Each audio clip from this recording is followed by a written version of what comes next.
Hopefully I'm live. Hello everyone. Welcome to the House of Horrors that is modern Britain. Halloween came a day late in my country. Lots of people said that last time I did one of these earlier in the week that they enjoyed the format.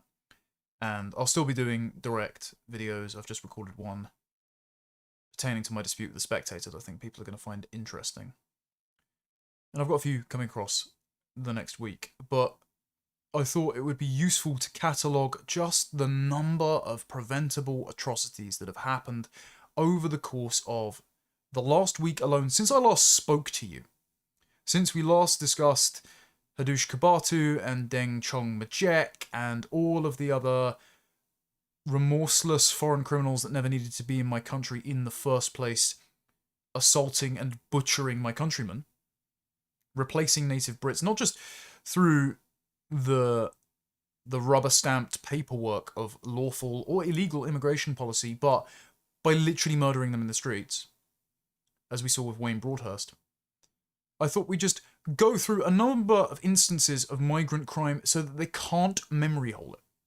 Because you need to know what is happening out there, and you need to know that all of this is a consequence of a policy choice that politicians have made to endanger your family so that they can feel better about pursuing their delusional utopic dream of an egalitarian blank slate utopia.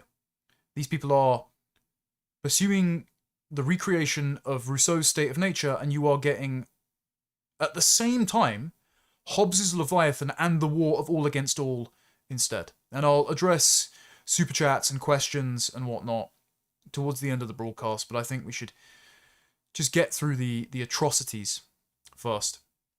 Hello to everyone in chat. Yes, again, I agree. I wish it were under better circumstances as well. And I see that some people have noticed my library is a bit more built out. I've finally had the opportunity to rescue some of my books from my old family home and bring them to mine and my wife's house. There's a massive shelf of omnibuses that are just next to me. Actually, before we start, I may as well get that up because we've had one small sliver of good news today. Perhaps a vain bit of good news, but it's useful for us to keep morale up, is that 100,000 people now follow me on Twitter, which is quite nice. So I solicited a bunch of questions from people that were following me, and I also decided to share an image of my library, and that's what it looks like. And that's just off to my right there. So when eventually we fix all the problems in our country, I'll go back to gardening and actually get time to unwrap and read some of these books. But for now, more important matters. So here's the stabbing in Huntingdon that happened last night. Lots of people just trying to get home on a train from Doncaster to King's Cross, and I think it was at Peterborough. The assailant or assailants, still undetermined, in question, boarded, and everyone got off at Huntingdon because it was described as, at the time by eyewitnesses, two men, it's now been narrowed down to one, who, for reasons unknown, started stabbing people. And 11 people were injured. 2 remain in a life-threatening condition. So people are just being stabbed by some Brit who went rogue.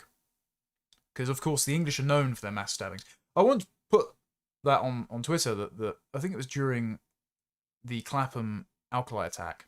The Brits are not exactly known for the pastime of throwing acid in people's faces or finding members of the public on the sharp end of kitchen utensils. It's weird how for decades the Boy Scouts carried penknives and there wasn't mass stabbings. Likewise, there haven't been mass attacks by Gurkhas or even Sikhs on Britain's streets. They carry swords with them all the time. Weird how the daggers just haven't floated into people's bodies like a scene out of Macbeth. But no, we have to pretend that there's absolutely no way we can predict these events. And we have to pretend that we are stuck with these people forever, and that we just have to, as Sadiq Khan once said, put up with terror attacks and mass stabbings as part and parcel of living in a big city. And I was told, I remember, when I put this on Twitter, saying that obviously all of this is a choice, we don't have to have acid attacks.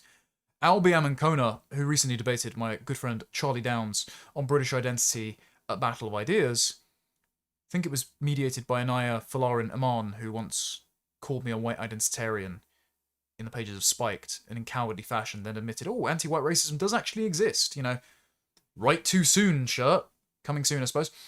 But Albie said, well, you know, the Victorians, there are a couple of instances of acid being thrown in people's faces, therefore infinity Bamalians and Islamists who are just going to, or Muslims, who are just going to do this. So subversive. But anyway, we're compelled to pretend that we can't know who would have committed this kind of attack. So we had a trickle in of eyewitness accounts. This is Ollie Foster, who was interviewed on the BBC, I think it was, earlier. And he said, I only know of one attacker, so 2 suspects were apprehended. He said he was black, mid-20s. Shock. We ran from the back of the train to the end as everyone was screaming to run, explaining there was someone stabbing everyone and everything. This genuinely reads like a scene out of Halloween, like the 1979 Michael Myers movie. But this is petrifying. People just getting stuck on a train. No discernible reason why this man started swinging a knife around and attacking members of the public. He says, at first I thought it was a joke, but I quickly realised they were serious. Some people thought he had a gun. We really didn't know what we were up against. As I put my hand on my chair, looked at my hand, it was covered in blood. There was blood on the top of countless chairs coming from 2 of the guys who'd been severely stabbed ahead of me. A young girl was distraught as the attacker tried to stab her, but a hero of an older man got in the way, taking a gash on his forehead. I think another on his neck. We all ran to the end of the train, and pretty soon we realised it was a short train. Everyone was queued at the front, and I was one of the people at the back of that queue. I was standing there with a few others trying to find any kind of weapon. One person I knew got ready with a Jack Daniels bottle. I had nothing. For what felt like 10 minutes, I watched that carriage doorway, waiting to see a figure appear. I knew he had a knife from everyone's wounds, but somebody's previous comments said there was a chance he had a gun, so I stood there praying. We all tried to keep calm, but you could feel everyone's adrenaline. The train eventually stopped, and I thank God I didn't see anyone come through that doorway. Everyone ran out of the train at Huntingdon, which is where Oliver Cromwell was educated, by the way, so there's some sort of mimetic determinism happening here. And as I ran out, I looked to my right, knowing that's where the attacker would come. And that's when I saw about 20 people running in pure panic, at least 3 of which were covered in blood. One guy was holding his stomach, of which blood was pouring out, shouting, help, help, I've been stabbed. We all ran together, being completely unarmed against an attacker or attackers we thought had a gun. You really did feel helpless. To the police's credit, as we left the train station, they were all arriving, the response was really good. And that's very lucky. For other people, they haven't been so fortunate. Then the scene that became everything you'll see on social media. I'm not sure how travelling on trains will feel after this. I haven't really processed it at all. It genuinely felt surreal, and is something I don't wish anyone to experience. Now, inevitably, I think we're going to get the CCTV of this, because as Callum, my former Lotus Seekers colleague, pointed out on Twitter, every train has surveillance. So why hasn't it been provided? Strange that, how we're like the most surveilled city on Earth in London, and yet the identity of the attacker was withheld for a while. It took eyewitness accounts and people letting it slip on Sky News to tell us the identity of the assailant. And yet, we have the CCTV footage of the man with the blade. Hasn't been released. Funny how the guy that ploughed into a crowd in Liverpool, who ended up being a white guy who was drunk, inexcusable, dangerous, reckless, lock him up for the rest of his life. But it's funny how the police released his ethnicity. But it took them good few hours after they had apprehended the suspect, had him in custody, to say the ethnicities of the people they initially apprehended. And Christian Calgi, and I've had to hide this image here because I can't show it on YouTube because there is blood. He got the account, similar to Ollie's. And there is a note here. It says, the attacker, quote, looked dead behind the eyes, and he was moving towards us, chasing us with what looked like a kitchen knife. He wasn't running towards us, but he was walking with intent. It was quite a spooky walk. He looked almost possessed. The same look that we've seen with Axel Rukabana, with Deng Chong Majek. This haunted, vacant stare of men who are so stupid, and I genuinely mean this, who have such low IQs, no impulse control. They are incapable of remorse, they're incapable of self-control, and they don't realise that other people even exist. It's like solipsism via stupidity.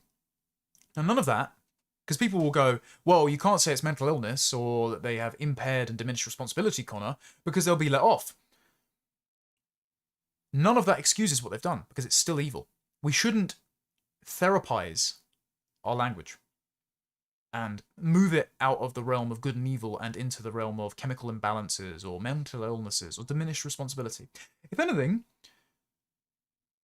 mad dogs with rabies who bite, they don't get more lenient treatment than dogs who make a mess on your carpet. If anything, someone who is congenitally incapable of controlling their actions and is ontologically evil and guaranteed to reoffend and will just kill people at random needs the harshest possible treatment. At minimum, mass incarceration. I advocate bringing back the death penalty because it's the only sufficient deterrent for those capable of even making the cost-benefit calculation of their own survival that will deter these men who, if left unchecked, will just act on their violent, savage impulses. And if you can't condemn this as savagery, then truly you are morally lost. So who did it? Well, bear in mind, we can't draw conclusions here. We can't possibly make predictions. But 2 British nationals arrested on suspicion of attempted murder. They have the paperwork. No questions asked. Yep, they're as British as you and me. They could have been Hengist and Horsa for all I know. Nope. The 2 men in police custody, that were in police custody because there's an update, are a 32-year-old black British male and a 35-year-old British national of Caribbean descent. Strange distinction, of course, but both apprehended suspects, and at least the assailant being charged with attempted murder, were black. Is that relevant? Yes. Yes, it is. Because time and time again, a disproportionate number, both in gross and per capita terms, and I know leftists and ethno-narcissists online struggle with that latter one. But every time, in pretty much every country, it's young black men who commit a disproportionate amount of violent crime. It's a pattern. It's an uncomfortable pattern. I don't like the implications. I would much rather that everything was a sociological factor and can be easily remedied by economic opportunities and more fathers in the home. And that, sure, that might be an exacerbating factor. But it is a pattern. And so the only thing we can do, without being needlessly disparaging on a person-to-person basis with people of different ethnicity, because I think that's unfair. I think we should all, as Englishmen with a sense of manners, treat people as best we can the first time we meet them. And after that, just treat them how they treat us. And we, of course, all know, I'm pretty sure, at least one person that doesn't share our ethnicity who is nice, but exceptions don't disprove rules. We can draw conclusions from general patterns, and the general pattern is young black men are way more violent, lethally violent, than young white men. And that's not even broken down by ethnicity and origin, because the Albanians are doing the rest of Europe down. British natives are nowhere near as violent as the descendants of Africa and the Caribbean. We should reflect that fact. We should realise we don't have to have any of those violent criminals here. We can just send them packing, not import any more, and at least incarcerate for life the ones that we're stuck with. If not, return the death penalty, which again, I've advocated for years, including on breakfast television. I said once that rope is cheap and it's a British tradition, and I stand by that. Now, the update is that, according to British Transport Police, the 32-year-old man who was arrested, the British male, black British male, of indeterminate origin, is the only one still in custody. The 35-year-old man from London, who was also arrested so that the Caribbean heritage man was released with no further action. We don't know why. 5 casualties have been discharged from hospital. 1 remains in life-threatening condition. So I'm glad that people have gotten out and nobody has died yet. We can only pray that they all pull through. But the important thing here is the gaslighting narrative that we're going to get from the government, from the Don't Look Back in Anger department, from all of the apologists and the liberal media, like Shabana Mahmood. Now, Shabana Mahmood is a Pakistani woman who said that her Sunni Muslim faith is the most important thing in her life. It has her North Star, her guiding principle. And so, anytime Shabana Mahmood says something, take it with a pillar of salt, because that is the position that she's trying to advance and the framing with which she makes her utterances. So she posted this morning After last night's horrific attack, my thoughts today are with the victims, their friends and family. My deepest thanks go to British Transport Police, Cambridgeshire Police, Cambridgeshire Fire and Rescue Service, and the East of England Ambulance Service. They responded rapidly with the utmost professionalism and saved lives. Correct. I would also like to pay tribute to the exceptional bravery of staff and passengers on the train. They never needed to be in that position to be brave in the first place because those people did not need to be here. However, Shabana Mahmood thinks we are stuck with these foreign criminals for the rest of our lives. She says, "We now know this attack is not being treated as terrorism and that 2 British-born British nationals have been arrested." Ah, they were born in Britain. Therefore, they're just as British as you and me.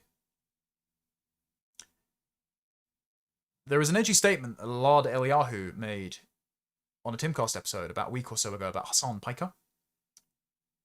And he pointed out that Hassan Piker was born in America, but doesn't make him as inextricably American as apple pie, does it? Just in this case. You can be born in a stable, doesn't make you a horse. In this case, these men are not British. They will never be British. They're not ethnically British. They are not, one of them at least, because the other one's been discharged. They are not meaningfully British in any sense. Even if we are to take a conceptually thin civic nationalist rendition of British identity, which I do not ascribe to because civic nationalism, allow me to reiterate, is mythological nonsense. It is, as Jeremy Bentham once described human rights, nonsense on stilt. But even if you took that thinnest possible understanding of what being British is, have they not thereby excluded themselves from the category of British by trying to arbitrarily stab people? Or sorry, this person has. I shouldn't be pluralizing because, of course, one was released from custody. Is not an act of murder enough to disqualify you from being considered British according to civic nationalists? And if not, then what can disqualify you as being British? The answer is, of course, nothing, because they believe, well, at least blank slate liberals do. Shabana Mahmood, I think, is more subversive, as we'll get onto in a moment. But they believe that literally everyone is equal, deep down, that all disparities are a result of economic privation and ignorance caused by a lack of education, and just by not being born on the soil or given the appropriate documents as you pass through the passport gates of Heathrow and Gatwick or rock up on Dover Beach in a dinghy. And so, that means you cannot disqualify anyone from the category of British no matter their behaviour, and actually, if you do something wrong, it is the fault of the state, the fault of the society, the fault of your peers for not giving you enough money, enough opportunities, enough grace. So actually, it's the criminal who's the victim here, and not his victims. Now, Shabana Mahmood might not believe this. I think Shabana Mahmood is actually trying to crowbar her identity into ours because, as she said at her Labour Party conference, she says, "I am a patriot and proudly so. Mine is the patriotism of Orwell, pride in a country that is forever changing while also ineffably always the same." Bear in mind, George Orwell's standard for what keeps a country constant in The Lion and the Unicorn was that its ancestors 100 years ago could look, if shown a vision of the future, forward and recognise that civilization as the same. Nobody living in Bradford in the 1920s would recognise Bradford in 2025. Why is that? Because the people have been replaced, and thereby the culture has been turned into one of a third world slum. Same goes for areas of Birmingham, where Shabana Mahmood is an MP, where the refuse is piled high because, much like in the third world, clannish nepotism has led the inhabitants to scramble for resources given out to them by the state via equality laws, has bankrupted the council, and so, because the bins weren't collected, the inhabitants started piling their rubbish in the streets next to where they live, and so their children stopped playing with rats. Because that's normal to them. Because there's no civic sense in their part of the world. Because it's never been inculcated. Because their impulse control is low. Because they're not like us. Because they don't behave like us in either habit or out of violent spite, as this perpetrator has committed. But Shabana Mahmood insists, from her speech, she says, "Patriotism, a force for good, is turning into something smaller. Something more like ethno-nationalism, which struggles to accept that someone who looks like me and has a faith like mine can truly be English or British. You will never be either. You're not English, you're a Pakistani woman. You grew up in Saudi Arabia. You are a Sunni Muslim. Islam does not have a lasting positive history in Britain, Islam does not produce my civilization. If you feed Islam as a cultural software into Britain, it actually bricks the hardware, it turns out. And it's actually very hard to disentangle hardware and software, especially when you have rates of cousin marriage upwards of 90% in countries like Afghanistan, or 60 to 70% in Pakistan. And it means that your clannish morality is entrenched across generations, and it makes it impossible for you to think individualistically.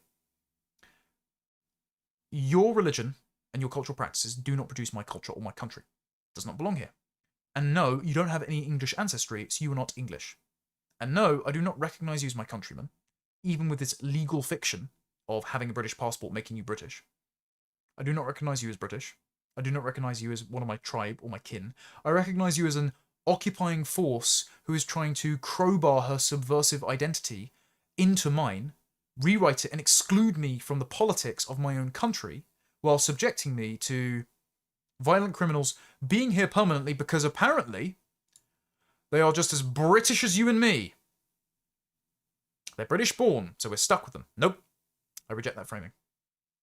This framing is what Dominic Frisby has coined today, weaponized confusion.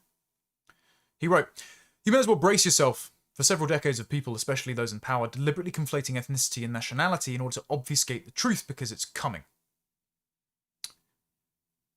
Being frank, throughout human history, ethnicity and nationality were synonymous, because nation just means people. I mean, go back to the biblical example. The Jews, people of Israel, the nation of Israel just meant the Jews as an ethnic group and the various tribes, established themselves as a nation in Egypt. So they were in a different foreign landmass, but they were a distinct people. When they wandered in the desert, they did not cease to be just because they lost their nation. The Jews certainly did not cease to be a coherent people. Many didn't even assimilate when they were in Europe for hundreds of years. So, if being born in a place makes you a thing, explain that. Instead, ethnicities and nationalities are synonymous. That does not mean that a nation can never incorporate another person, but the standard has been so high throughout antiquity, renouncing your religion, your previous loyalties, your old identity, marrying into the tribe, and over years, building up positive relationships with those people and having children who are half of that place. The standard has been so high that a number of named historical exceptions have met it. And just because we've invented airplanes does not mean those barriers are any less insurmountable for the vast majority of people who live in countries and thereby make countries the way that they are, because countries are made by the people acting in aggregate. And so if a country is a shithole, it's because the people are not very nice. Sorry. There's not George Washington hiding out in a cave in Afghanistan somewhere, as Oren McIntyre often quips. There's not this latent potential lurking in the Indian subcontinent that we can just mine like an ore vein if we import hundreds of thousands of people from there. You're not going to get fewer African warlords just by importing the whole of Africa to Britain. Instead, you're going to recreate the violent tribal conditions of Africa in drill rap gangs. Or in violent psychos who just stab random people on trains for no reason. Now, I think Shabana Mahmood knows this. I think she's doing what Morgoth has called before playing hatchling. Or this tweet that's been circulating by Millennial Woes recently online that's been turned into a meme, which is, it's remarkable how much discourse is leftists just playing dumb about very basic concepts. I think she's doing, rather than playing hatchling, something called playing cuckoo. I think she knows she's in our nest, she knows she doesn't belong, but she's hoping to call you names so that you don't kick her out. And she knows she's doing this, because very little of her sympathy is ever reserved for people who do not share her ethnicity, or her religion, or her identity collectively as an immigrant. And she knows she's doing this because a decade ago, she went down to the beaches of Greece, filmed herself inviting these foreign men in, who we know commit a disproportionate amount of sex attacks and violent crime. She encouraged illegal migration. And she wrote a piece in the New Statesman where she depicted the camps as places of desperation. Says there's no welcome here for the refugees from the civilized bureaucracy of the EU, but there is a welcome from the best of human civilization, exhibited by the volunteers from all over the world who are working here. Aren't you just so noble? Aren't you a paragon of virtue, Shabana? Why don't you reserve some of your sympathy for the women and girls being brutalized by the men that never needed to be here in the first place? By the Pakistani rape gangs, with whom you share an ethnicity and a religion, and on whose behalf you supported an Islamophobia definition that said that even talking about the ethnic and religious composition or motivations of the gangs is racist and beyond the pale. Your party supported it. You personally supported it at a Muslim Council of Britain event. So, spare me. Spare me the sympathy shown towards men who have the money to leave their families behind and exploit our women and girls with the assistance of international smuggling gangs, who broadcast their intent to attack white Europeans ahead of time, per the story that I helped GB News break in August of 2023, where North African trafficking gangs were marketing our women and girls by filming them on nights out, like pieces of meat. Spare me. Mahmoud wrote in this piece, you have to be resilient to volunteer here. The screams of children are the loudest, the exhaustion acute, the mixture of fear and hope at its most is overwhelming. She wrote, here you are only ever moments from seeing someone die. Could have written that about the streets of London as a result of her immigration policy. She doesn't care about us. They don't care about us. They are going to continue this policy that puts the lives of our families at risk. And the reason they're doing it is to have the excuse to impose internal borders upon us. Remember, if you run the Rousseauian blank slate experiment, you will get Hobbes's Leviathan. A nation that does not impose its external borders, does not enforce its external borders, will impose internal borders. It will create a technological surveillance state to make diversity work. This is why there are now stab barriers outside Westminster Cathedral. Or Abbey, sorry, Westminster Abbey. Westminster Abbey's existed for 1,000 years. Even during the English Civil War, it wasn't razed to the ground. Is it Englishmen that are carrying knives inside of Westminster Abbey, ready to stab the tourists and few remaining Christians in our country who want to marvel at its architecture? I would think not. I think it's the sort of jihadists that ISIS has encouraged in the last month or so to commit car ramming, stabbing, shooting, and bombing attacks. And again, we're ruling out terrorism very early here from this one man. But it's not impossible. But this is one of many attacks that the British government have been warned about by other intelligence services time and time again that are imminent. And that was committed only earlier last month on Yom Kippur in Manchester by a terrorist literally named Jihad, that Shabana Mahmood played dumb and said she didn't know anyone named Jihad, even though there were people living in her constituency called Jihad, because it happens to be not an uncontroversial name in Islamic scripture, if it really just means spiritual struggle. But anyway, this is John Healey. He's the Defence Secretary under the Labour government, and he's now not ruling out 9/11 style airport security scanners at train stations. Britain pioneered the railways, by the way. We had a world-class rail infrastructure that we exported to the empire and gave to the Japanese, who perfected it. Weirdly, Japanese don't need any security barriers, any metal detectors, any armed polices, train stations. I wonder why that is. Could it be the distinct lack of African murderers? Maybe they foresaw that there are entrenched differences between peoples and between cultures that are intractable, and that they thought it's not really worth sacrificing our high trust, low security and surveillance culture for jerk chicken and more stabbings. Maybe they made that trade-off, and maybe it's a trade-off we should make. We should not accept their digital ID surveillance state, their Potemkin solution to the anarcho-tyranny they've inflicted upon us.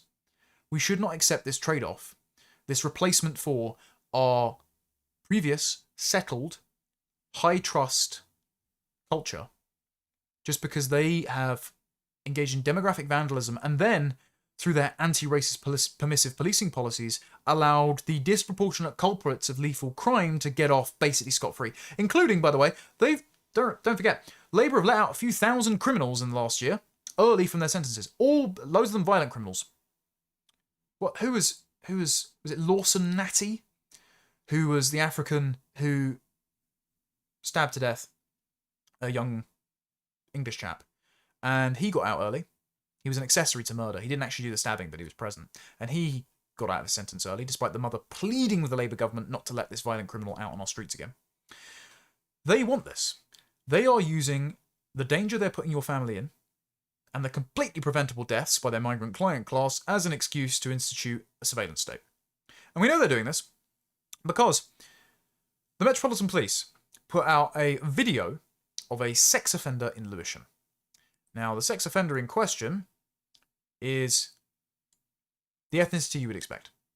Now, Lewisham, a lot of these stories are going to be quite close to my heart, by the way, because Lewisham, I used to work there as a Saturday job when I was a teenager. Back when British Home Stores was still in operation. When it went into liquidation, they were selling off everything. Everything was on sale. The furniture was going, you know. I helped carry out all that stuff to their cars. I worked in the menswear department on Saturdays. So I would go through here all the time. There's a transport route that goes via my area from Lewisham. So sexual predators like this, who never needed to be in my country in the first place, I don't care if he was born here. He could be wandering down my road, attacking my wife, my mother, my friends and family members, within an hour. Why did the Met Police post this? Because, of course, it's very taboo to post footage of a black criminal. Breaks all the recommendations of the Macpherson report. Doesn't beat the allegations they're institutionally racist as levelled against them by the bandwagon jumpers on BLM in our country. It's because learn more about how live facial recognition helps officers better target the most dangerous criminals and safeguard vulnerable people across London. Right. They're turning us into a panopticon. They're treating innocent people like criminals because they keep letting the criminals out. They don't give sex offenders jail time. The guy at Beckenham Junction who was caught on video hacking away at someone with a machete in the middle of the day got no jail time. Can't show that video, of course, because it doesn't line up with YouTube's terms and conditions. But just yet another example of the atrocities that have been caught on camera that are completely preventable by people that don't need to be in my country, and I have to live in a digital prison because of it. So, this is just the update by The Guardian. They're saying here, according to British Transport Police, counter-terrorism policing were initially supporting our investigation. However, at this stage, there is nothing to suggest this is a terrorist incident. Okay. Fine. I'll take you at your word. So it's not ideologically motivated. So are you ready to have the uncomfortable conversation of why this might be happening? Because if there's not an ideological motivation here, why are so many black men committing stabbings, murders of one another, and, randomly, people that fall outside their ethnic group? There was another one on the train a little while ago where a guy, black chap, just got out a machete, started wildly hacking at people, severed I think it was the tendons between a man's hands. That was only about a year or so ago. That CCTV footage got put out. People were locked in a tube, commuting. I think it was a Bakerloo line. Just attacked them. Why is this more prevalent among black people both in the UK and in the US? Think to Carlos Brown Jr. randomly stabbing Iriana Zarutska to death and saying, I got that white girl.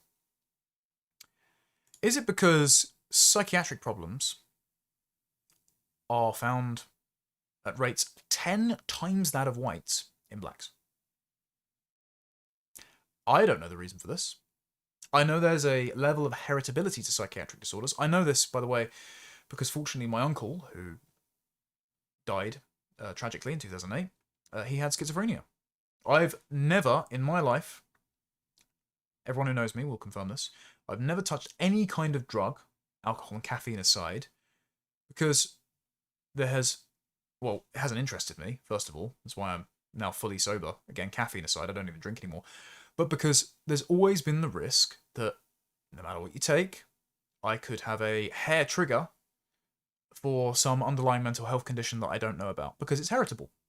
Okay, if it's heritable, and we are finding rates of psychiatric disorders in especially black men at 10 times that of white men, and that is apparently, despite the barriers, the stigma, the economic disadvantages getting in the way of black people accessing mental health services, if that diagnostic rate is so disproportionate, why? It's not socioeconomic factors, not a lack of youth clubs. Now, no matter the cause, I think we should make policy based on this and just say, no thanks, no more. We should mass incarcerate the people committing these crimes.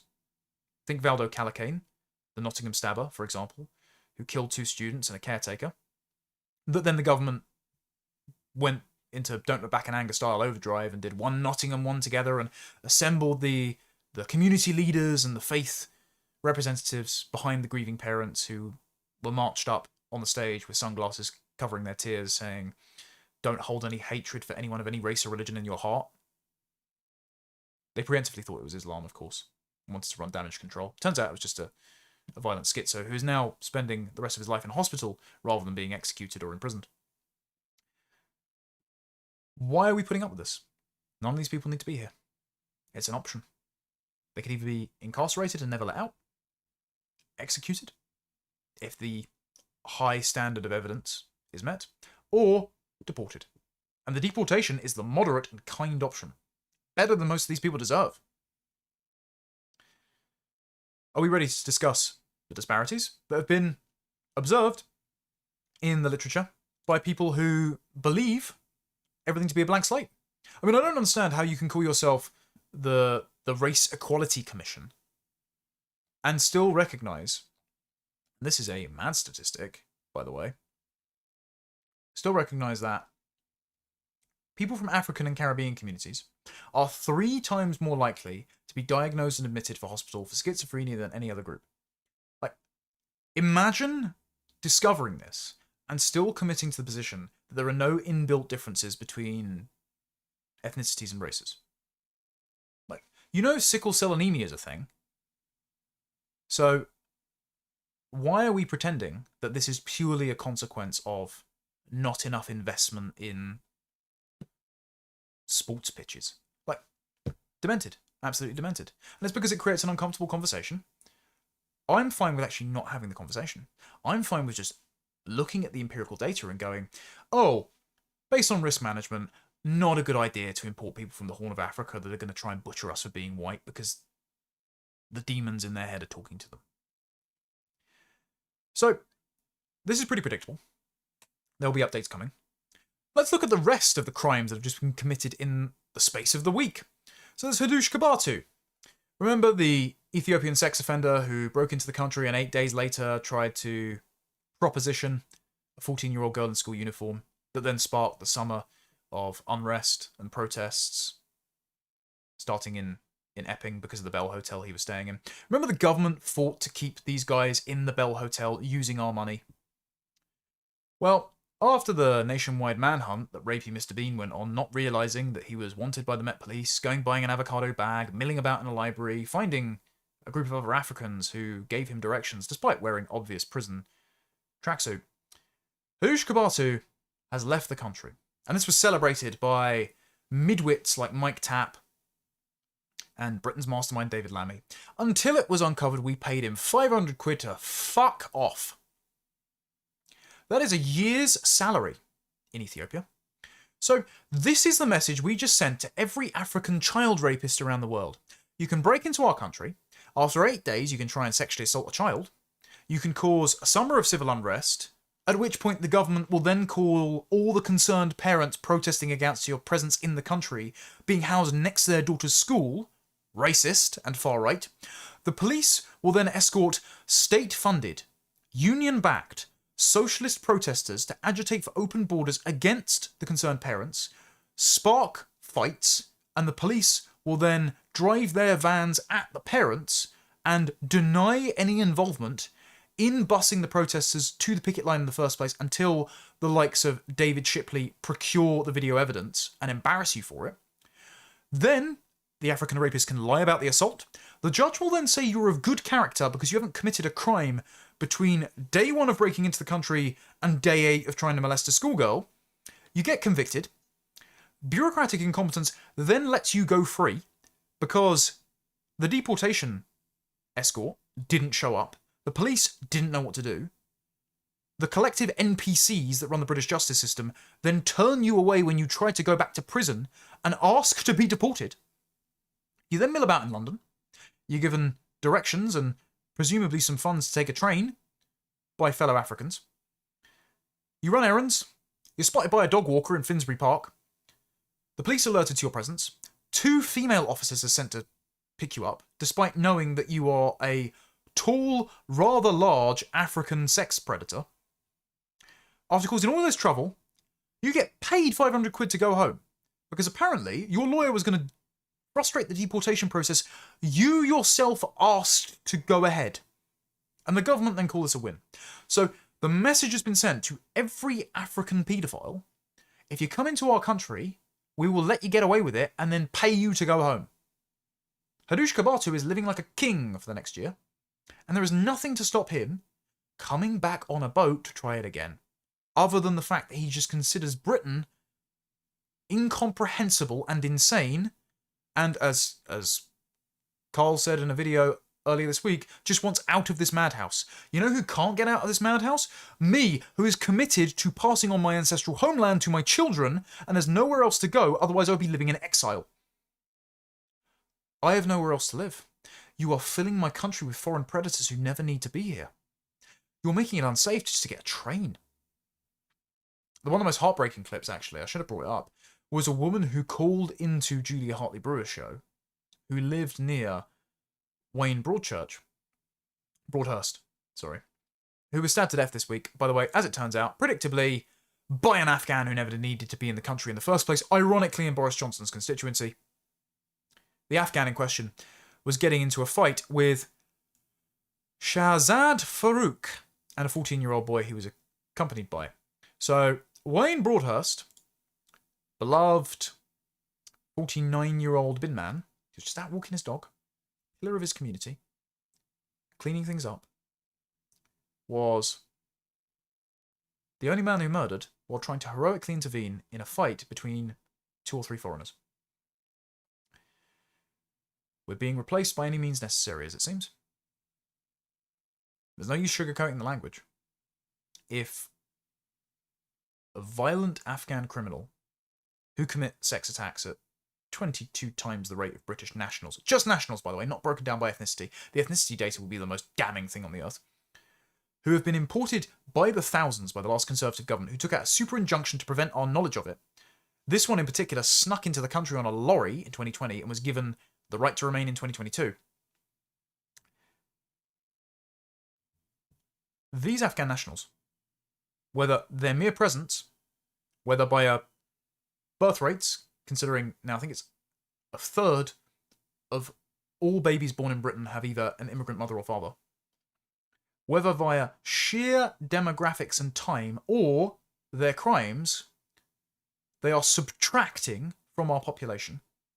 They are disfiguring our culture, and they're rendering our country unlivable. They have to go. They don't need to be here. And that includes, by the way, women and children. Because if you just deport the men, the children will grow up equally as violent. And, as in the case of black women in America, they have higher crime rates than white men.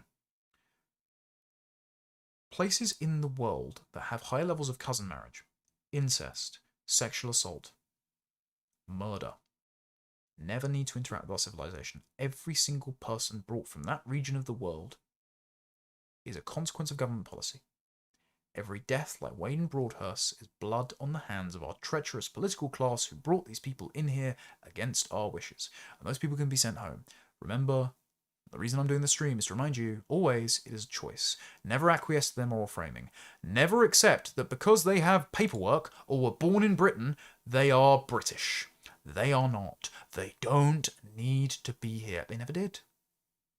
And they don't need to be here now. We can send them away. We can banish them. We can revoke their citizenships under the Shemaina Begum precedent.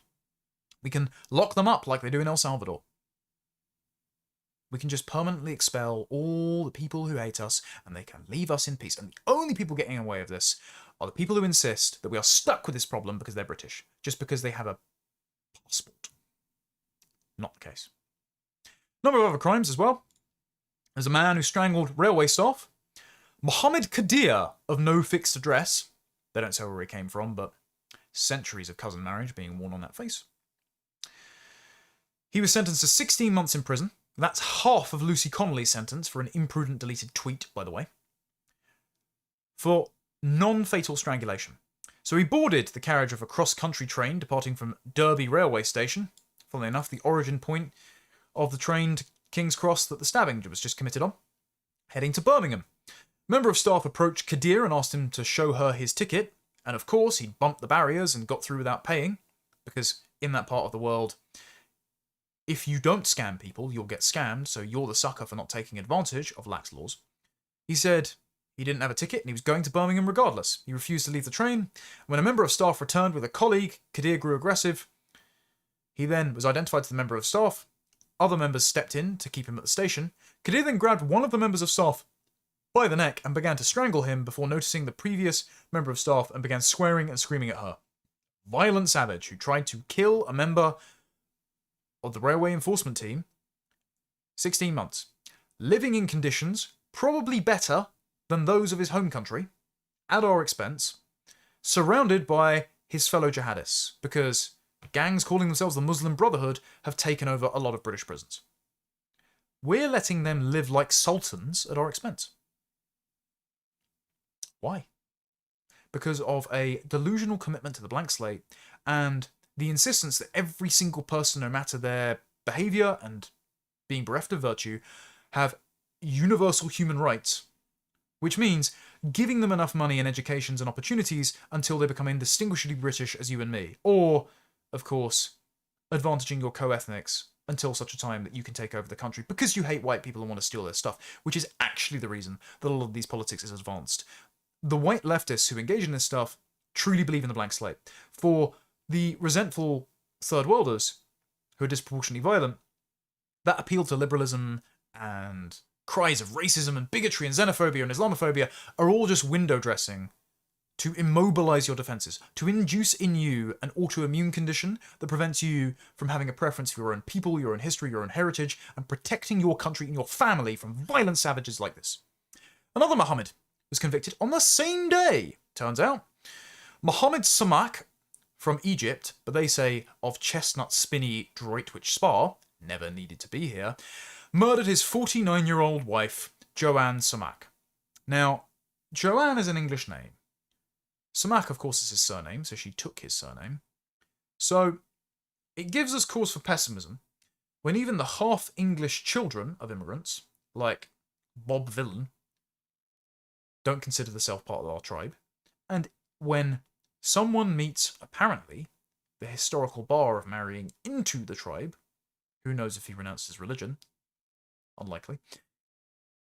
When even those people can't obey the law and assimilate in any meaningful fashion, it should give us pessimism we should incorporate into policy to say, yeah, no thanks, we can see how this is going to end, no more of you. None of you, in fact. We can make collective judgments.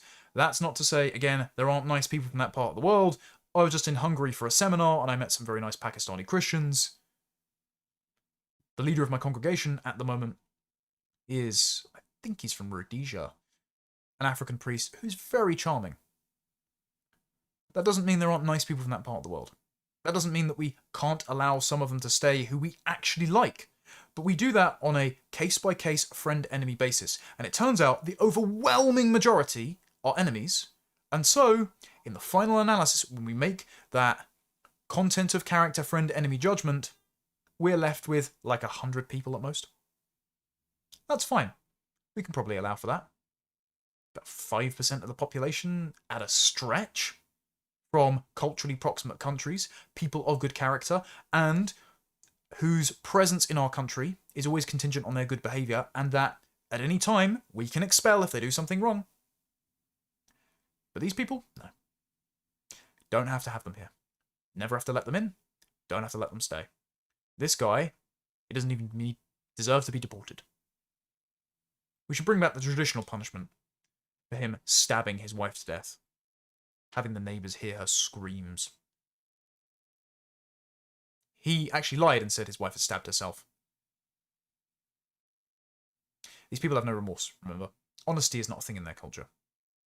Whether it's because of their low impulse control, or because of takia, or because of asabaya, the clannish morality that says advantage yourself and your own. Whatever it is, whatever the reason, I don't care. They don't belong. Out of habit or spite, they won't recreate my civilization. They will end it with bloodshed. Then there was another asylum seeker, jailed for a sex attack on Halloween. Fawaz Al-Samau from Lockwood, Huddersfield, Syria, strangled and sexually assaulted a woman under a bridge in Cardiff after following her home from a nightclub on a night out on the 12th of May, 2024. Why were you here? Doesn't deserve to be here. Should be expelled. Then, there was another illegal migrant who, allegedly, caught on CCTV, abducted a woman from Charing Cross railway station. And I'm sorry, this one is really personal to me because this is one of my 2 stations into London. My wife travels through this frequently. This woman was coming home from work in the evening, presumably with other people around. Mustafa El Boyhi, who seems to have been staying at the migrant hotel near Charing Cross Station, and I've seen them gather out there time and time again, so I've probably seen this guy, encountered a woman in the early hours of the morning on September the 20th.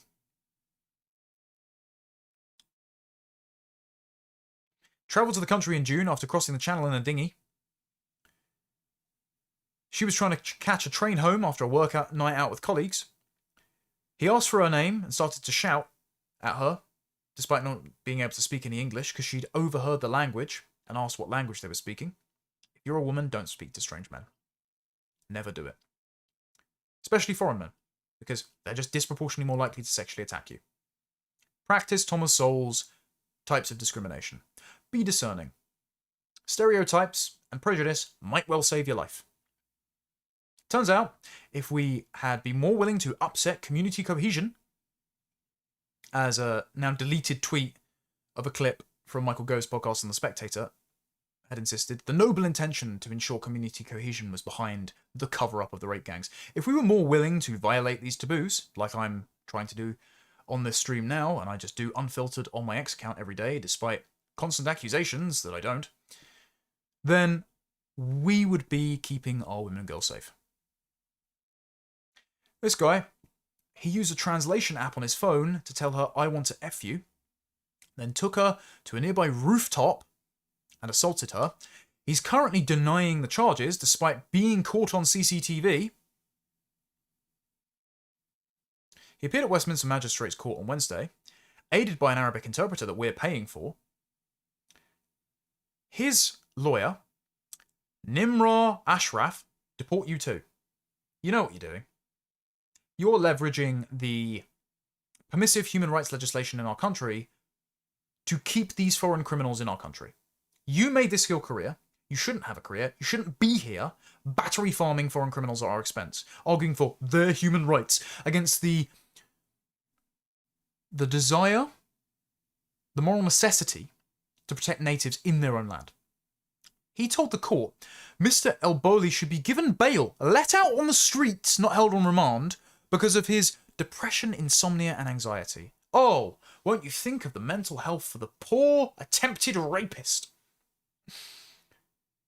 Actually, sorry, I think he's successful. Nimra argued, he suffers from claustrophobia, which will naturally be a problem within the prison environment. He gets extremely anxious. I'm sure his victim didn't feel any discomfort at all. He's also considering to appeal his application, which was rejected last month. He shouldn't have even been in the country. Shouldn't have been in there in the first place because he broke in. His asylum appeal was rejected.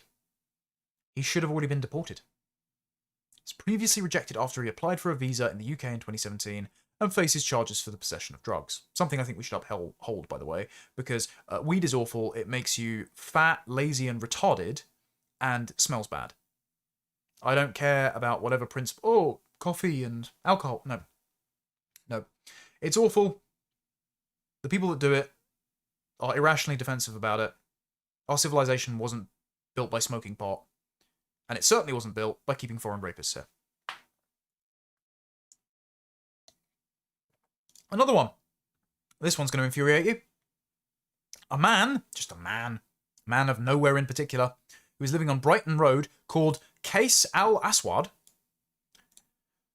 was found guilty of 3 counts of sexual assault by touching, following a hearing at Guildford Magistrates Court.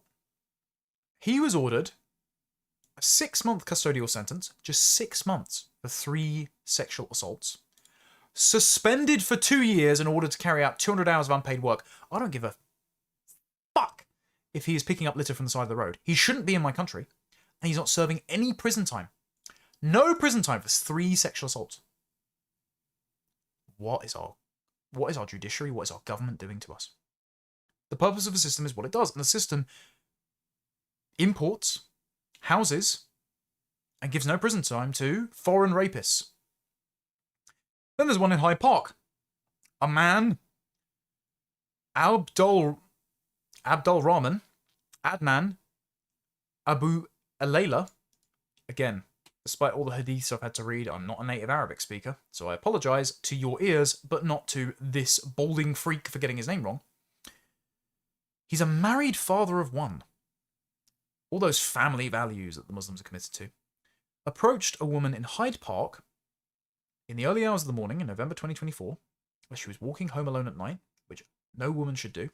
You shouldn't even get Ubers at this point, because the drivers are of the same extraction that might assault you. Always have a male escort. Frankly, don't go out in London alone if you're a woman at all.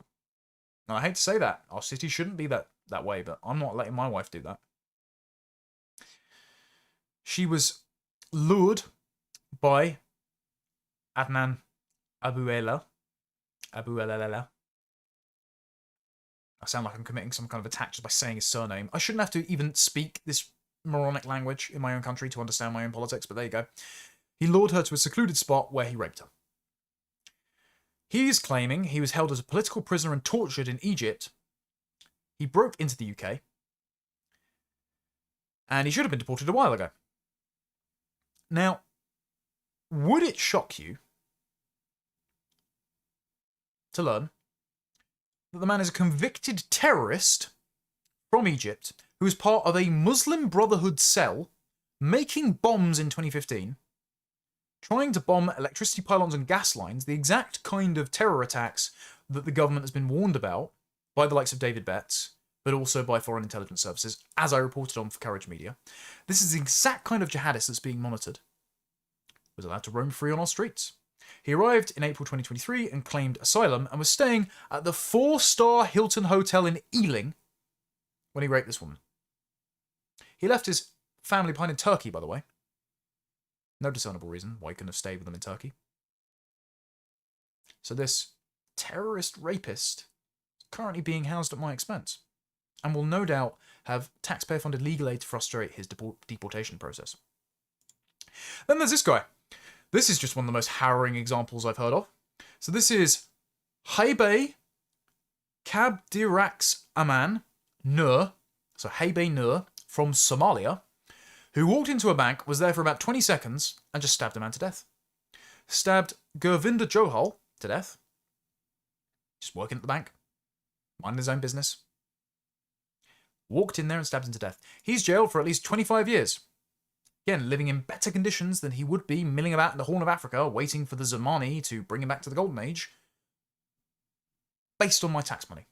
Historic levels of taxes since 1948, by the way. So my tax burden is going to the food, accommodation, mosque, and jobs for Muslim criminals like this guy. And of course, it's not just Islam, as we've seen. We'll get onto Axel Rudikabana in a moment, even from Christian families. The lack of honesty is overpowering.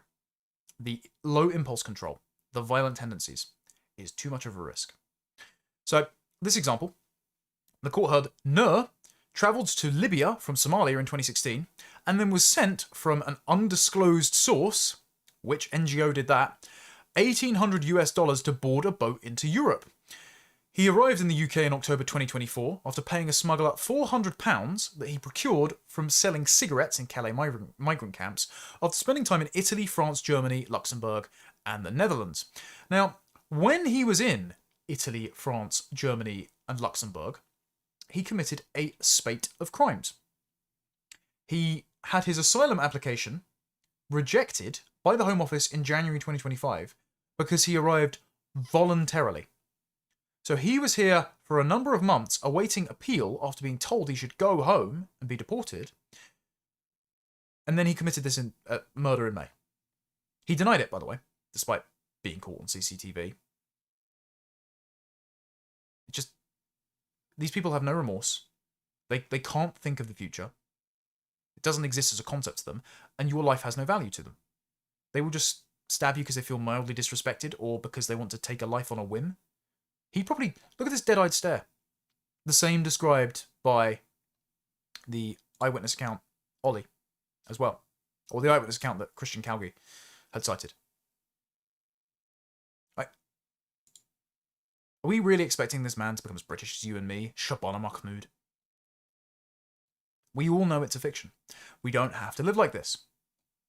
This man, and plenty of other people, would still be alive today if we had not inflicted these violent savages on our civilization. Whether they come in legally or not, whether they were born here or not, they don't need to be here. So, Nur had no previous convictions in the UK, but was arrested in Derby on the 13th of December 2024 following an argument in which he ran into traffic, headbutted a man and called English people white racists. Now, this guy has just rote learned, thanks to our treacherous ruling class, that the word racist is a magic spell you can cast to avoid any accountability for your actions. Someone else learned this, and we'll be getting onto that in a moment.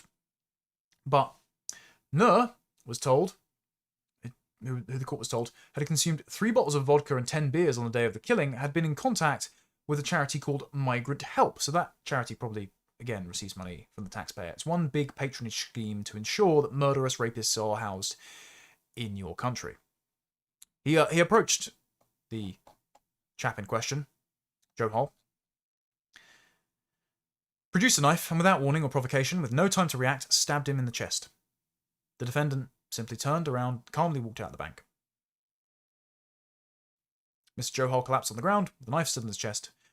Bank staff called 999. Despite attempts to revive him, Joe Hall was pronounced dead at the scene and has left his bereaved family behind. Nur was inside the bank for no more than 22 seconds. Senseless. We don't understand these people. We never will. We just shouldn't have them here. When he was taken into custody, the court heard Nur became abusive and in Somali said, "What can they take from me? What can you change about me? You cannot change anything about me. You can kill me as normal. I did this intentionally." Believe them. When they tell you what they are, believe them. Cannot change anything about me. The blank slate is a lie. These people are ontologically evil. They will predictably commit crimes in your country. They should not be here. And we should have known of this pattern of behaviour, not just by, looking at Somalia, seeing what it's like, but seeing that Nur had been apprehended by multiple police forces across Europe, including in May 2023, receiving a suspended sentence for robbery in Italy, being arrested for the theft of bicycles in Germany. Then police in Berlin were called out to a refugee centre where he'd threatened to kill himself. He then moved to the Netherlands, where it was reported 3 minor incidents of public disorder while he was drunk. He then spent time in Luxembourg, committing 8 offences of stealing alcohol. He was so drunk that on many occasions when he was arrested, he couldn't be questioned. Just a congenital drug addict, a career criminal, incapable of remorse or personal responsibility. Why was he here? These people don't need to be here. We never need to let any of them in ever again. You know what? Actually, there's another example of Somalian. This was just harrowing. I will play this audio for you. He just walks up to this woman at a bus stop in the middle of the night. She herself is black, of African descent, I presume. His babbling is incoherent, and he threatens to kill her. Why is he here? What GDP is he contributing? What engineering degree is he doubtless completing? The answer is none. The answer is they know these violent criminals are in our country, and because they aren't doing anything to remove them, and are insisting that they're as British as you and me, the only conclusion is they want them here. They want the life of the law-abiding, tax-paying majority to be put at risk. I get that, but I've got a samurai sword on me. Wallah, I want to pull understand through your hair right now. Do you know that? I understand. You know what I'm saying?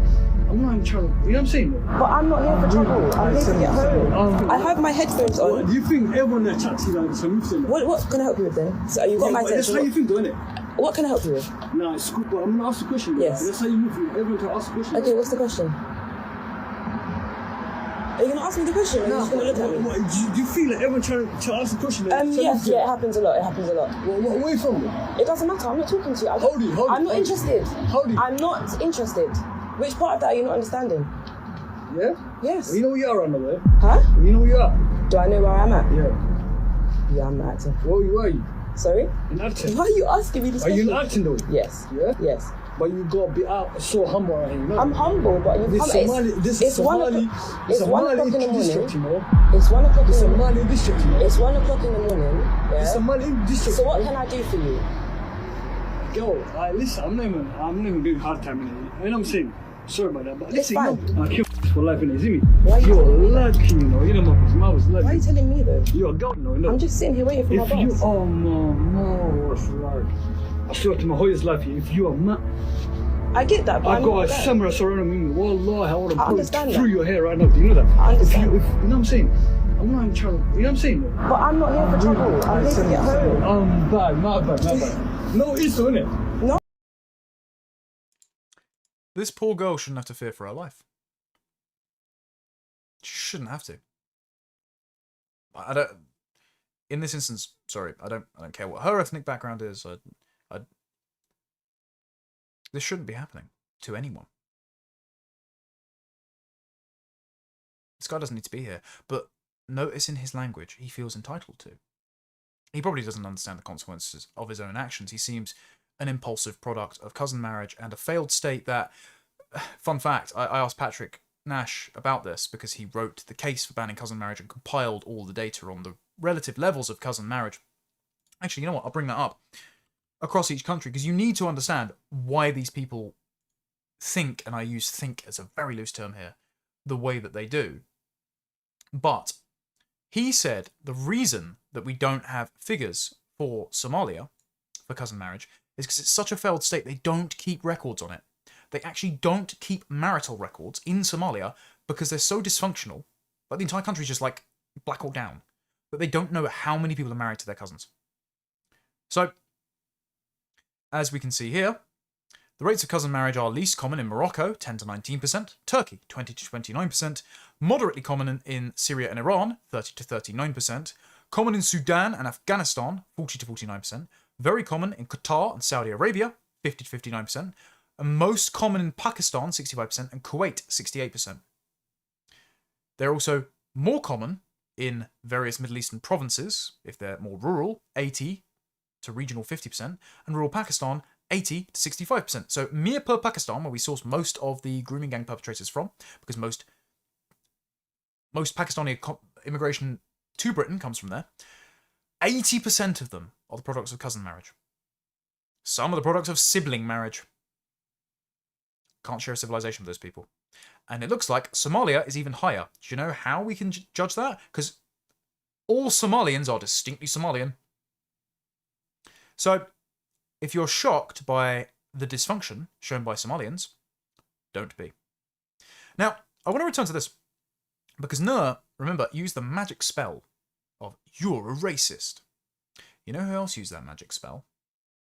Axel Rudakabana. Or rather, the broader climate that censored the people that could have done something about Axel Rudakabana. I went on Talk TV earlier this week and brought this up, and the clip has done very well. Some of you may have seen it already, but The head teacher from Axel's old school, this is the Acorn School in Ormskirk, the school that a week before the Southport massacre he had tried to get into a cab to go back to commit another attack wearing the same costume that his father came out and stopped him and brought him inside from doing, but then didn't refer him to be sectioned or notify the police.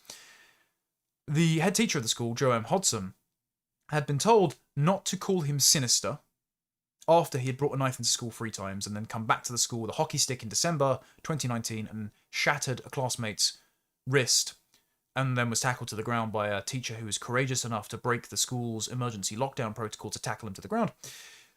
She was told, don't call him sinister, even though it's a word that his own father would end up using in texts, because you are racially profiling a black boy with a knife. Well, if we racially profile black boys with knives a lot more, you know who would be alive? Those 3 girls. Lots more people, including other black boys, by the way, because they stab each other at very high rates. If we were more racist by the regime standards of what racism constitutes, which is just noticing differences, noticing patterns, noticing disparities in violent behavior between groups, then a lot more people would be alive and a lot fewer lives would be ruined. So, do you know who else tried to hide knowledge of Axel Rudikabana's crimes? His father, Alphonse. Alphonse Rudikabana sent texts to Lancashire Youth Justice Services Young Offenders team, who were writing a report on Axel, and the father had sent multiple times texts saying that they don't want to disclose details about Axel's sinister behaviour because it would turn his family upside down. Rudikabana wrote, not that to say that something is sinister, but because it is also not necessary to disclose information about Axel Rudikabana's outbursts at home to his social worker or to people who were in charge of punishing Axel. He says, Axel can trust you and say stuff as a child, but we don't expect you to record or share information with others that can turn our family upside down.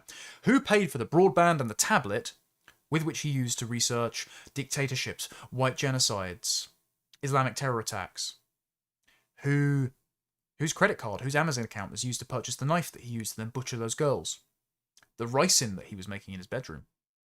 Who allowed him to live in such squalor, especially in a room on the ground floor that his brother in a wheelchair couldn't make it through? Questions to be asked there.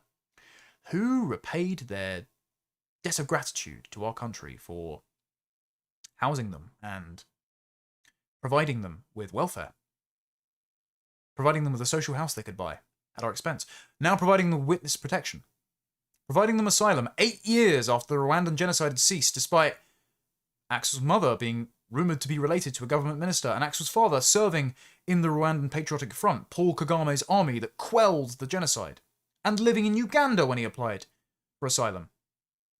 For reasons we don't know why that was granted, that's been sealed up, it should be of public interest. How did they repay us? By raising a murderer, keeping knowledge of it suppressed. By knowing that he was ordering suspicious Amazon packages to neighbours and saying to the neighbours, don't worry, I'll talk to him. But apparently not questioning him about the contents of the packages. Apparently, Axel would bring up his genocidal fixation to classmates and teachers constantly. But the family just knew nothing about it. Were we expected to believe that? No. Not only do these savage killers not need to be in our country, not only do they not need to be here whether they were born here, or broke into the country via small boat, or arrived lawfully through the passport gates of Heathrow and Gatwick, people like the Rudikabanas don't need to be brought here either. People who are at risk of raising killers in our midst who hate us because of our race, and then will cover it up because they don't share our moral system, even though they are purported to be evangelical Christians. Even the African Christians, who people on our side of politics uphold as models. And of course, we don't want them genocided in Nigeria. I think Christianity is a civilizing force. I encourage Africa to continue expanding in its Christianity. Hopefully, develops that part of the world to a stage where it might reach comparable levels of civilization to, England in the 10th century. We gave them the wheel and wells. I think they might be able to catch up eventually, give them a few hundred years. Same with areas of India, like Kerala. or the Anglo-Indians who are, half ethnically English and are Christians. They're much more preferable to their violent countrymen. But even in these circumstances, even when these people have been the beneficiaries of charity by Rotary clubs providing their son with a new wheelchair, when they attend church, when they were granted asylum, when they were given so much grace by the local community, even then they betray us by raising an anti-white murderer. Sorry, no more. Have to go. Not all, but most. But why are they here? Let's finish on this. The excuse making for the stabbings. Egregious. This is Liz Jarvis, a Liberal Democrat MP. Any politician trying to use last night's awful events to stoke hatred and division should be ashamed. Ah yes, because the appropriate response to the Huntingdon train stabbing is, well, don't you dare notice the fact that the perpetrator is not an ethnic Brit, because that would be racist. Let me rephrase this, because we shouldn't accept the moral framing, and this is the reason why I do this job, is to try and equip you with a bandolier of rhetoric to refute what is going on in our country right now. Any politician trying to use last night's awful events to pretend that we are stuck with the problem of foreign criminals forever should be ashamed. Any politician trying to use last night's awful events to ignore the heinous crimes committed by immigrants and their children in our country and then push for policies that will bring more of them in and endanger your family members should be ashamed. You, Liz, should be ashamed for inflicting your delusional ideology on us from the comfortable, ethnically English enclave of Eastleigh. As I pointed out, we don't have to live like this. It's not normal. And the question is, why are you more worried about having that conversation about returning people who do not need to be in our country in the first place to their homelands? Why are you more worried about having that conversation than you are about the law-abiding Brits being raped and losing their lives every day on our streets by people who never needed to be here?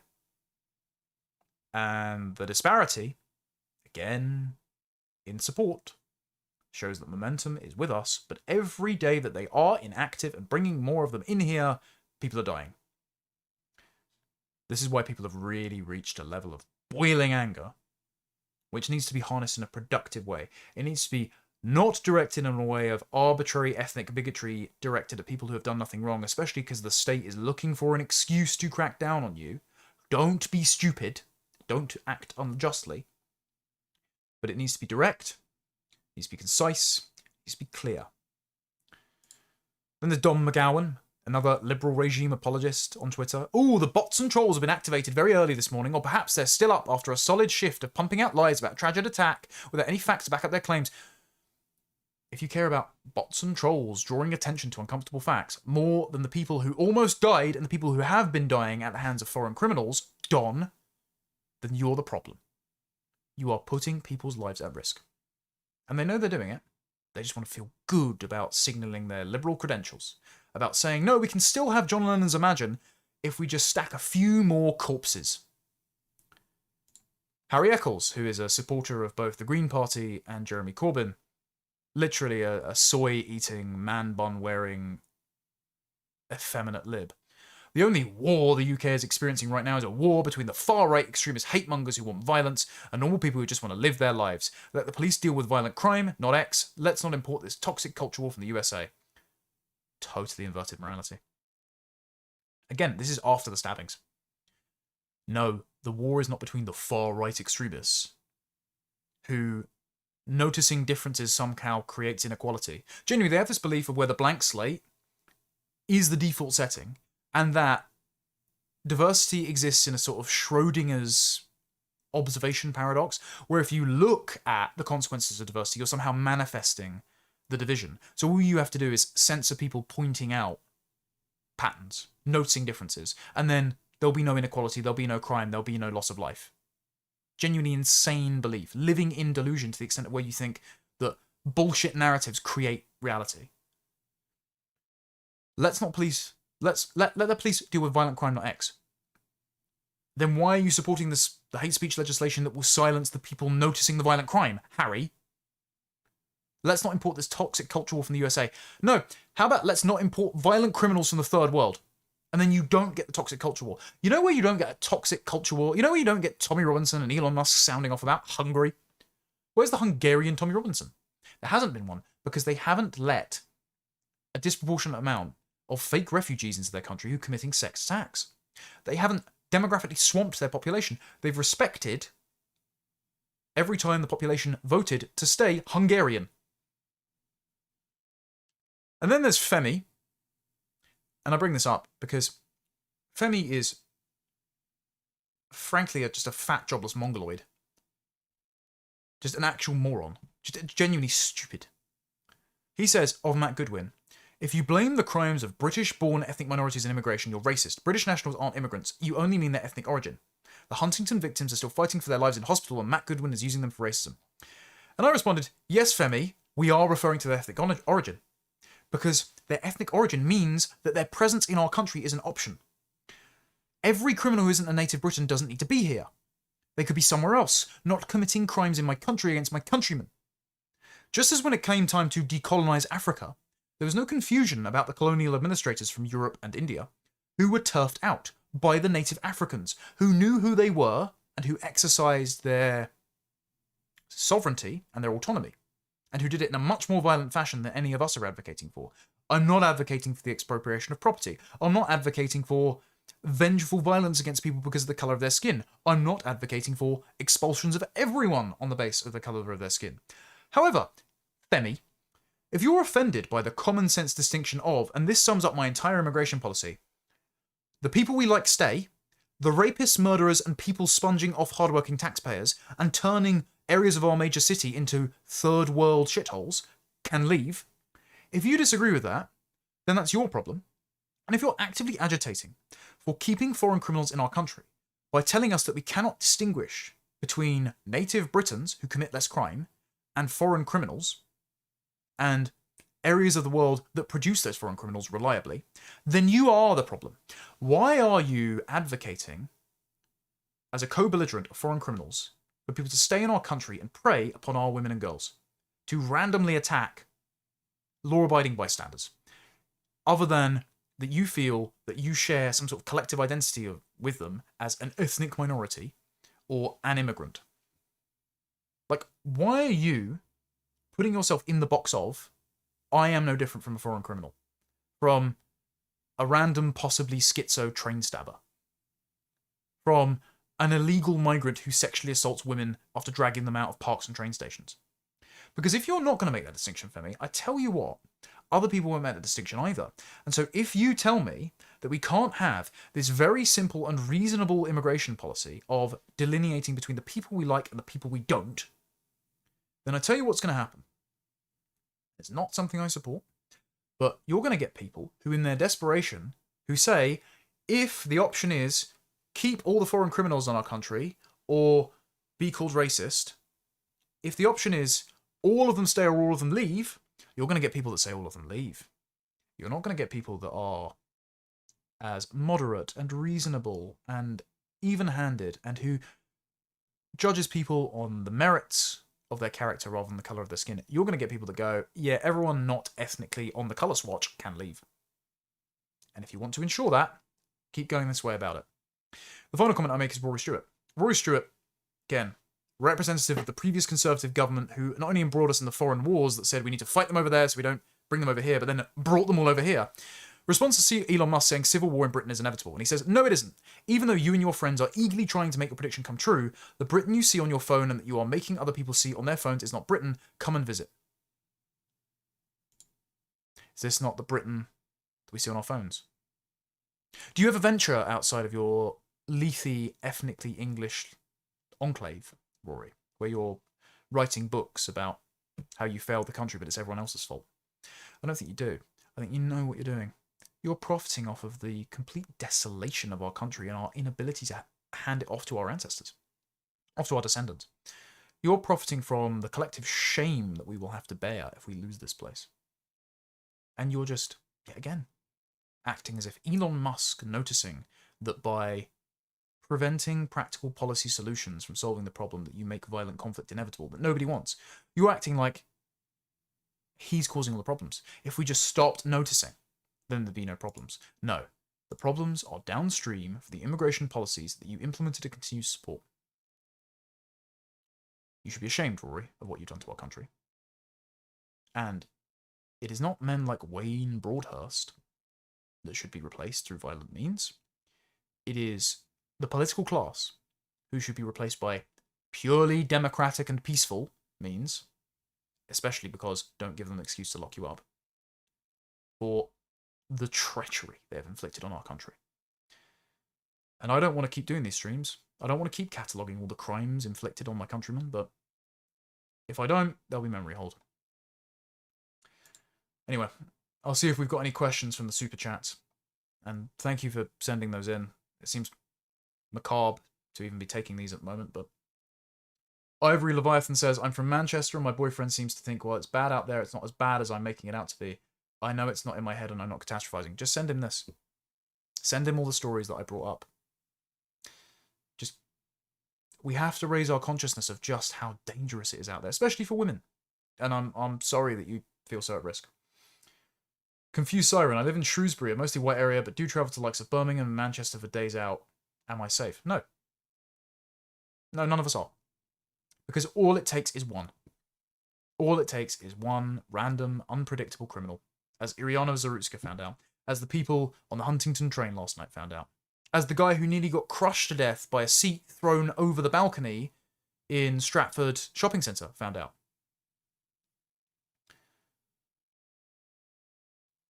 Stacey Needham, Britain or Islam, you can only pick one. Yes, true, but the thing is, it's not just Islam.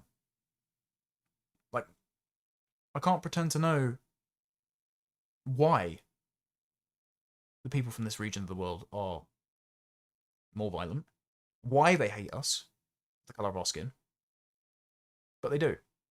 And it's not just ideological. We can't just see things through...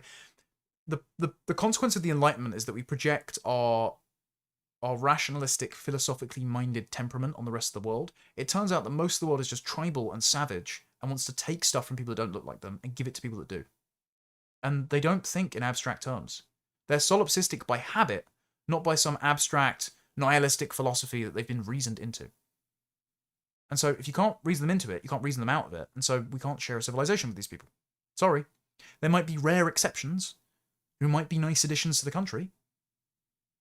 But at the moment, we're not even really in a position to take anyone who are those rare exceptions, because we're in such a crisis mode. We are, not our politicians, of course. It's a national emergency for us, but not them, because they're profiting and making political gains off of it and capitalizing on it to build a surveillance state. But we're not in a position to be discerning about who to take in, only who to keep and who to expel. Because a lot of people have to go. Just to leave us in peace. ZX7, we need more young men like you, Connor. I grew up in the 70s and 80s. I barely recognise the UK today. Just say things. Just say things. Because it's either that you get in trouble and you get disapproved when you get called names, or you save your country. That's it. You need to be saying the things that allow you to look your kids in the eye and to say, either I contributed to salvaging our country from the depths of despair that it stands on the precipice of, or I did my best and I'm sorry we're living in exile. And maybe one day we can return. Moomin. Why do so many seem not to comprehend that people from barbaric cultures will act equally barbaric here?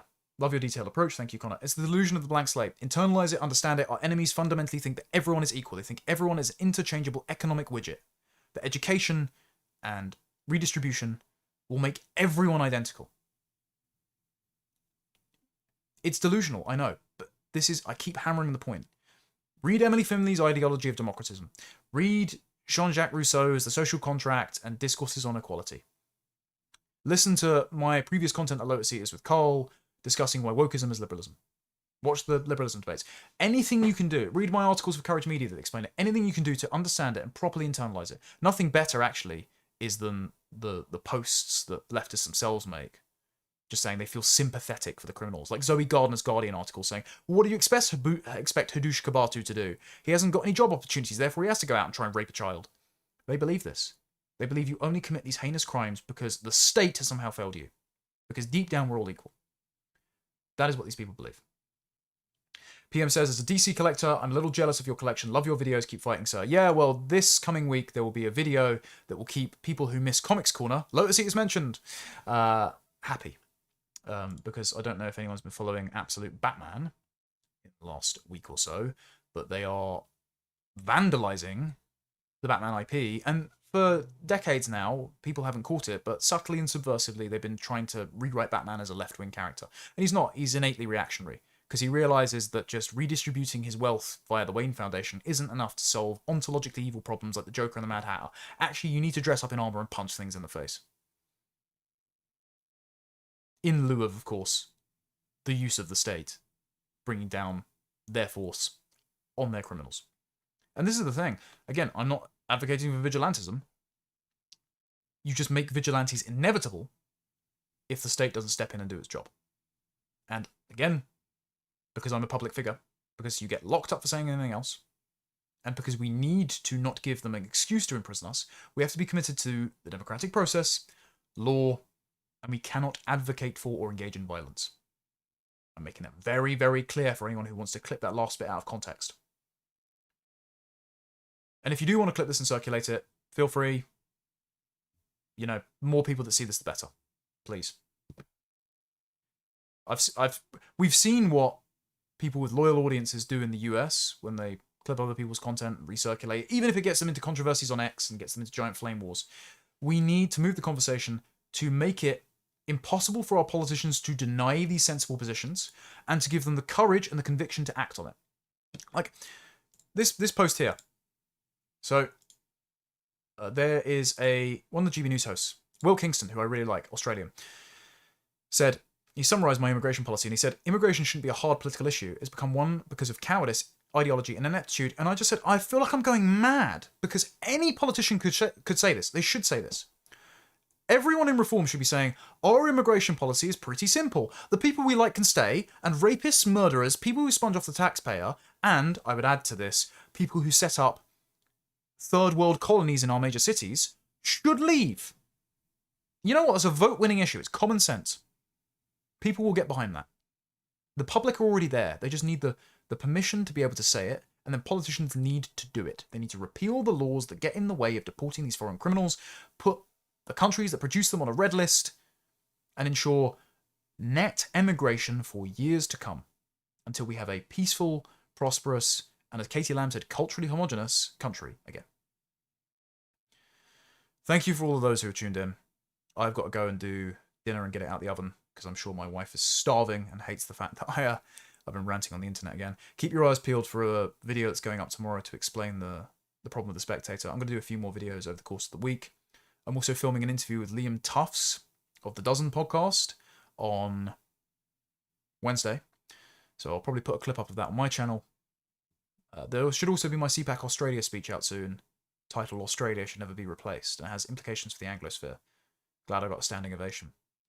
And I've been invited on Sky News Australia as a result during the Christmas period, so I'm very grateful for the opportunity to say things that were obvious to our grandparents, 100 years ago. I shouldn't be doing this. I shouldn't have to do this. Preferred my career gardening. I'd like to go back to that. But we can only all live in peace and prosperity once these violent freaks are out of our country. Keep your family safe. Act purely out of self-preservation. Hold your loved ones tight. Thank you all for watching, and I'll be back again soon. God bless. Goodbye.